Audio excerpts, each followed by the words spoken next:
Hello guys, reka tubasuhuze kandi tubifurize ikaze mwese muri kutubona kuri izi microphone ndetse no muri iki cyicaro kiduteretse kamera imbere. Ni gake cyane njye muzambona imbere yanyu ndi kubabwira ibintu nk'ibi ngiye kubabwira.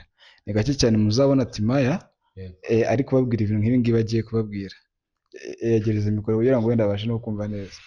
So ni ukuvuga ngo ikintu gitumye nicara imbere yanyu, dufite channel nshyashya bayita yitwa Timaya Empire.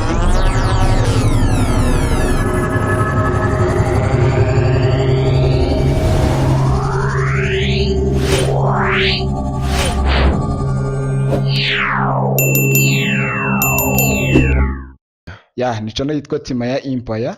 Ni channel izajya icaho ibintu byinshi bigiye bitandukanye. Mbere na mbere tuzajya tubahereza prank, tubahereze ibiganiro cyangwa se ama interview, tuzajya tubahereza n'ibindi bintu byinshi bigiye bitandukanye, filime, udushort movies, tuzajya tubereka ibintu byinshi bigiye bitandukanye biri kuvugwa hirya no hino. So rero Timaya nk'uko mubona mwamumenye cyane muri filime nyinshi zigiye zitandukanye. Ntabwo najya kuzivuga amazina kuko ntabwo nazisoza, ikiganiro cyaba kirekire. Ariko icyo ndi gushaka kubabwira, mugende kuri YouTube mukande kuri search, mwandike Timaya Empire, nimurangiza mukore subscribe, mukande inzogera.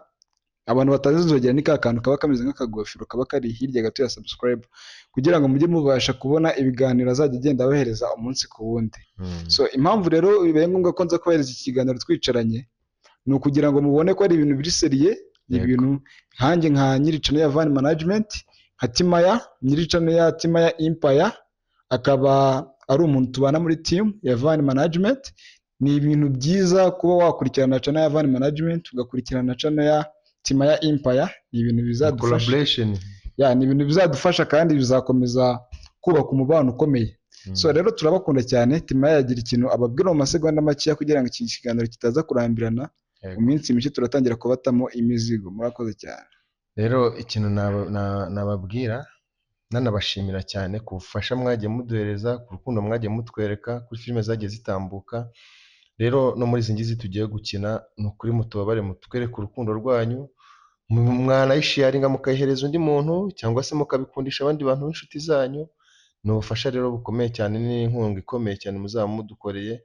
Ikindi kandi ntabwo nkora njyenyine, hari na timu yindi. Ikindi kandi dukora no kuri channel yitwa Van Management. Ni Van Management cyangwa se Van Management ni ibyo muzajya muburira kuri Timaya Empire, muzamubisanga kuri Van Management.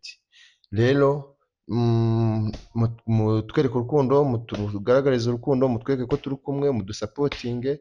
Turabakunda cyane kandi namwe ni ukuri Imana ibaha umugisha ku byo mudukorera byose. Ndabakunda cyane. Shalom. Ciao ciao, musigara amahoro. Okay.